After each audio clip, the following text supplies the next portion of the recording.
সালামু আলাইকুম। হঠাৎ করে আবারও বরফ শুরু হয়ে গেল। পিছনে অনেক গাড়ি, আমি তো সামনে। আমি স্লো চালাচ্ছি। বরফের মধ্যে হচ্ছে একটু সাবধানে চালাতে হয়, না হলে যদি স্লিপ করে কোনো দুর্ভাগ্যবশত অন্য কারোর সাথে লেগে যায় তাহলে তো এটা চরম মূল্য দিতে হয়। জাপানে হচ্ছে যদি কখনো অ্যাক্সিডেন্ট হয়, অ্যাক্সিডেন্টের যে আইডেন্টিফিকেশন, অ্যাক্সিডেন্টের যে কারণগুলা দর্শাতে হবে আপনাকে, এটা দিয়ে আপনার জীবন শেষ।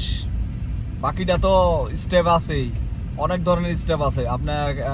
আপনাকে লাইসেন্স বাদ করে দিয়ে আপনাকে সাইকেল চালাইতে হবে। এই হচ্ছে জাপানের আইন কানুনের নিয়ম নীতি এবং কঠোরতা। এগুলা যদি কেউ না মানে, যদি কেউ না মানতে চায়, তাকে মানাতে বাধ্য করতে হয়। এই ইভেন নিয়ম সবার জন্য সমান। এটা বাংলাদেশি হইলে তো আমরা আইনের ফাঁক ফুকুরে বেরিয়ে হয়ে যেতাম বাংলাদেশিরা বা বাংলাদেশে। বাট এখানে যদি জাপানিজের জন্য যে নিয়ম, আমার জন্য এই নিয়ম, সবার জন্য একই নিয়ম। এই হচ্ছে জাপানের টুকিটাকি নিউজ। সবাই ভালো থাকবেন। আল্লাহ হাফেজ।